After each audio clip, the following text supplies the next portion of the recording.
1061 оны 11-р сарын 29-нд өвлийн дунд сарын шинийн 3-ны энэ өдөр Цэцгэн эртний түүхт Монгол газрыг онж өнөөгийн Дорногов аймгийн Эрдэнэ сумын нутагт элбэрл ихийн алтан задас салган ачи тавын магнаг тэнийхэн хорвоод мэндэлсэн.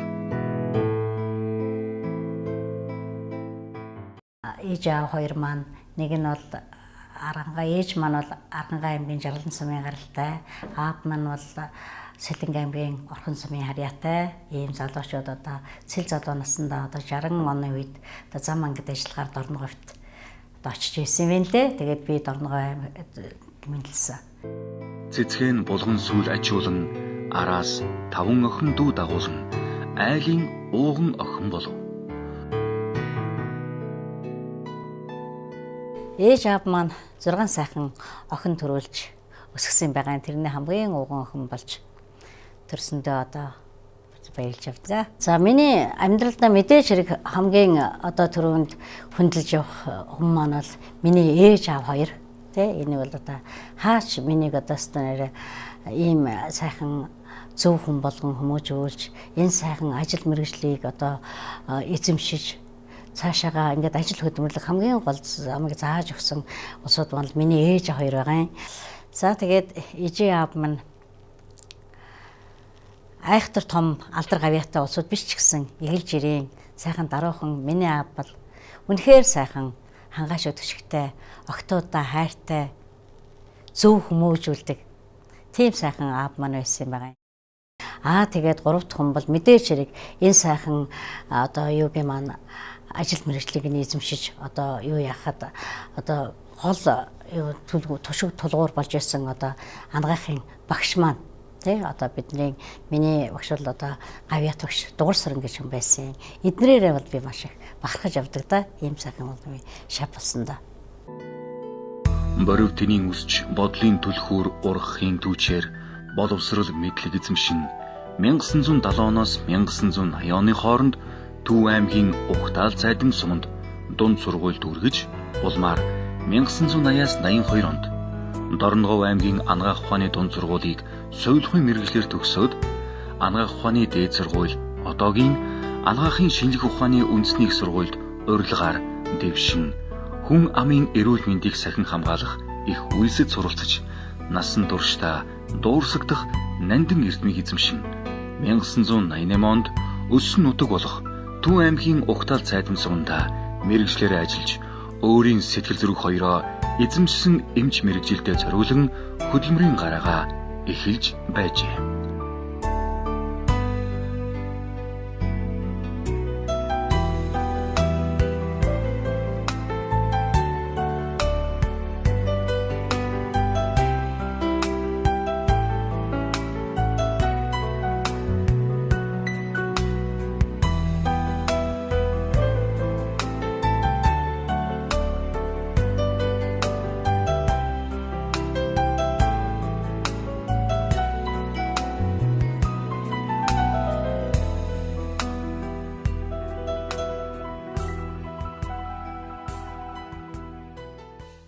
Миний ер нь ажил үйлсийг хамт олон маань тэгээд тэрнээс гадна намайг дэмжил тусалж явдаг миний одоо найзууд тийм ээ манай одоо гэр бүлийн хүмүүсийн найзууд эдгээр бол маш их дэмжиж тусалдаг одоо дандаа хүч урам зориг өгч байдаг тийм энэ нь бол надад маш их сайхан санагддаг. Тэгээд ялангуяа миний анх ажилд орсон хөдөлмөрийн гараа гэхэлсэн одоо Ухтаал Цайдан сумын хүн илгийнхэн байна. Энэ бол хэзээш мартагдчихгүй сайхан хамт олон миний одоо яаж одоо эмч болж яаж цаашаа амьдрах одоо арга ухааны юм зааж өгчээс хамт олон юм байна.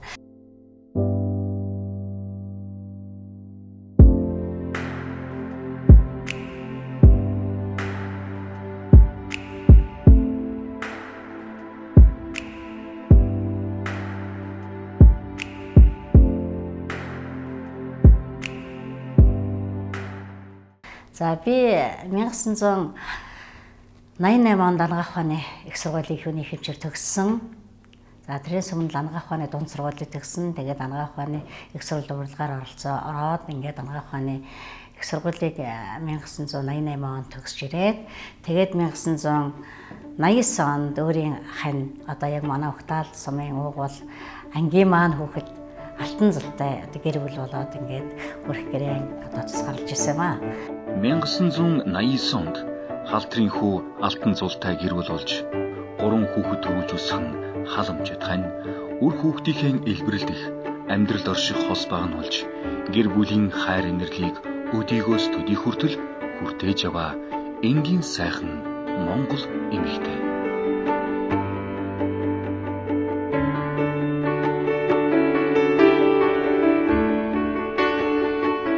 Том охин Солонгон технологийн дээд сургуулийн зоогийн газрын удирдлагын мэргэжлэр төгссөн нөхөр 3 хүүхдийн хамт амьдарч байна.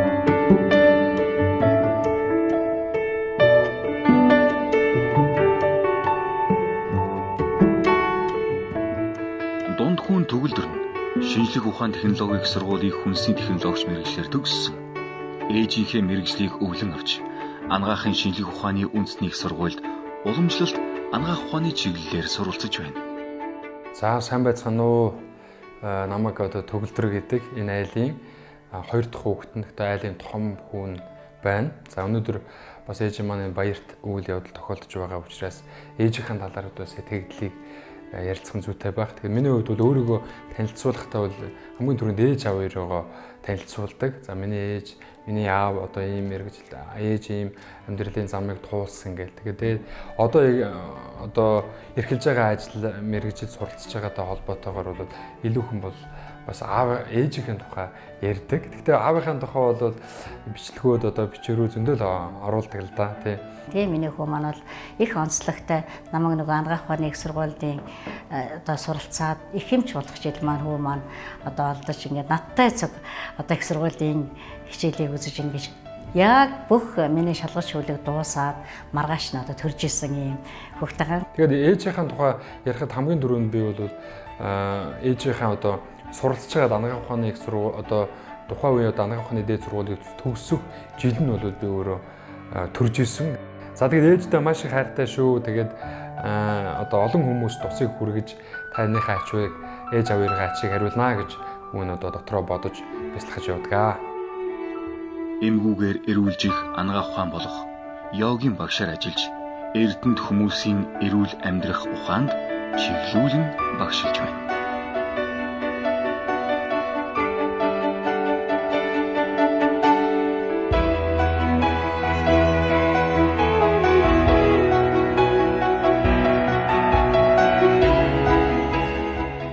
Баг хүү тэгш буйн бэлдэржүүлэх спорт, фитнесийн чиглэлээр багшилдаг бөгөөд олон удаагийн тэмцээнд амжилттай оролцож гавьяа хүртэж яваа шин залуу боловсон хүчин бөгөөд одоогоор Калифорни бэлдэржүүлэх төвд ажиллаж байна.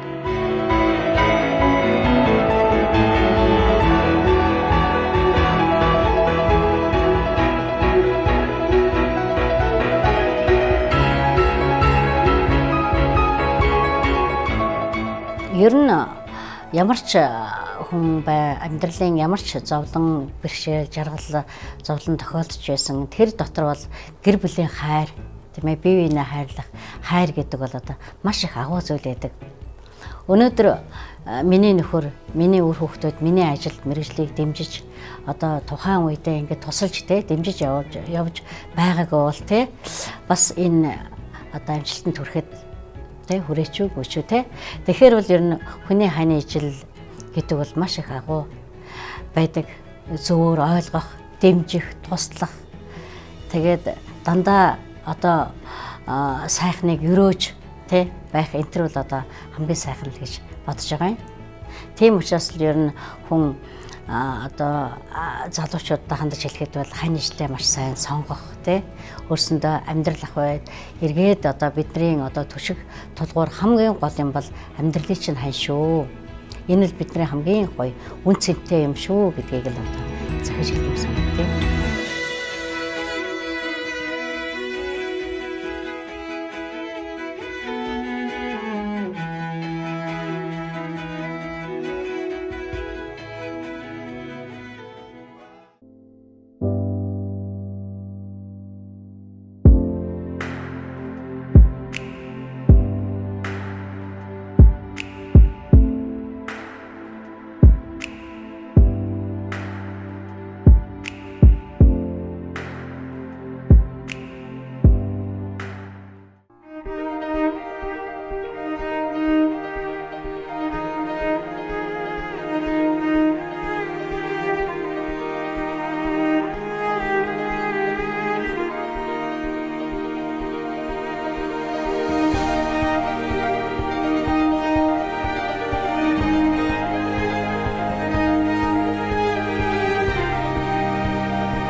балбарын цэцгэн өссөн нутагтаа ажиллаж байгаад тэндээс ажил хөдөлмөрийн гараа нь нийслэл Улаанбаатар хот руу төвчээлж 2001 оноос нийслэлийн түргэн тусламжийн төвд эрчим төвийн бригадад ажил хөдөлмөр нь үргэлжлэв.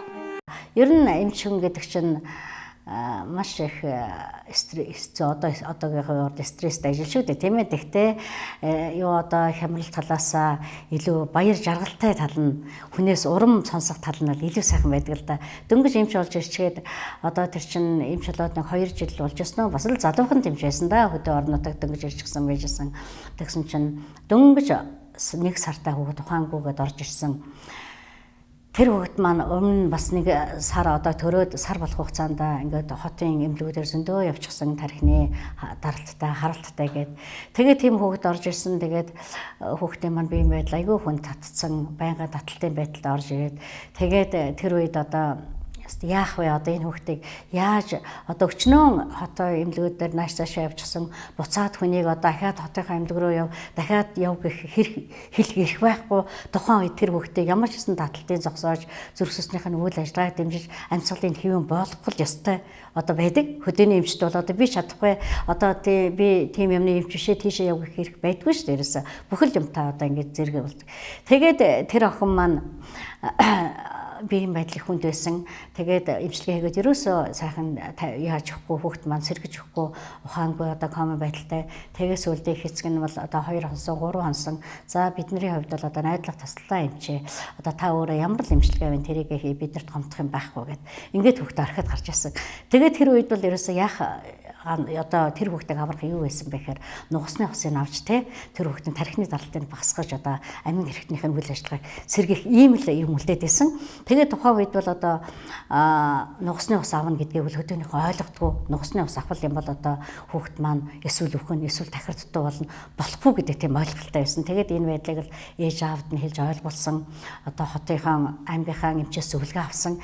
Тэгээд дөнгөж нэг сар гарантай болж байгаа хүүхдийнхээ нугасны усыг авсан. Тэр үед бол би хүүхдийн нугасны ус авах гэдгийг хэл одоо дадлага хийгээ явж байхдаа л ганц нэг удаа нугасны хатгалт хийж үтсэн болохоос биш ерөөсөө тэгж байгаа. Тэгээд тэр үед одоо өстой ямар хүч хайрлсан нэг удаагийн хатгалтаар нөгөө хүүхдийнхээ нугасны хатгаж одоо хатгалтыг хийгээд нугасны усанд гараад ингээд оройноос нөгөө хүүхд маань одоо ухаан ороод ээжийнхээ өмг хөгж гэлсэн.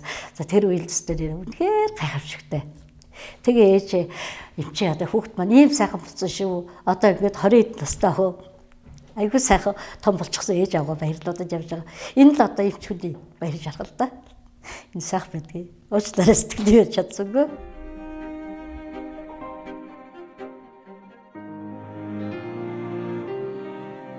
Ажиллаж байх хугацаанд 2006 онд анагаах ухааны магистр, мөн ондоо барай заслын курс зэргийг мэргэжил дэвшлүүлэн 2016 онд хүний нөөцийн төрөвчлсөн курс суралцсан амжилттай дүүргэсэн байдаг.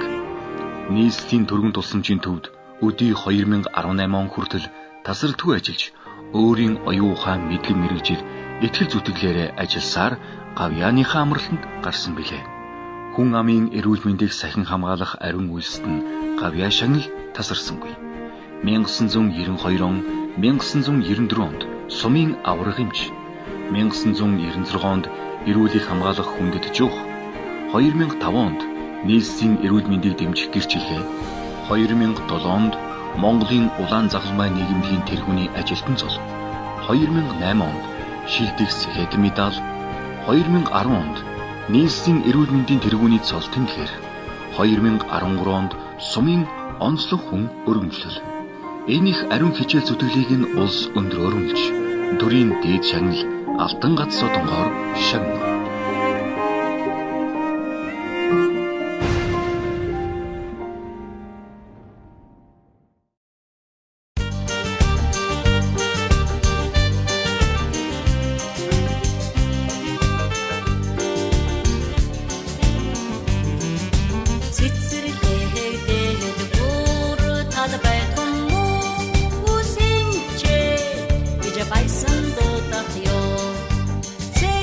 Bye.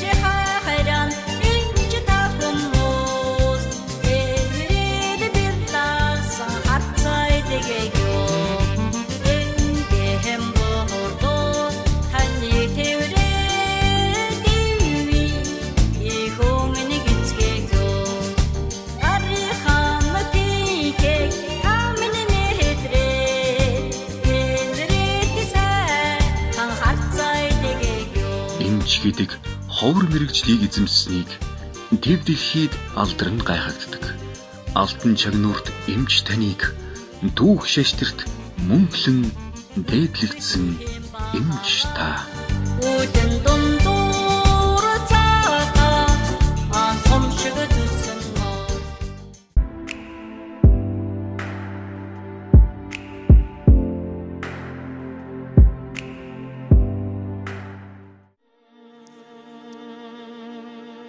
энхэн бие минь төрүүлж өсгсөн ичи авда мөрвэй унган багаас тоглож өссөн угтаал нутаг уулусаа шүтээ цаг цагаар ээлжлэн эрүүлийн мананд зогссон цагаан нүмерхт хамт олондоо талархъя хөдөлмөр зүтгэл хөлсийн минь үнэлсэн хүн ард төр засагта сүсгэлээ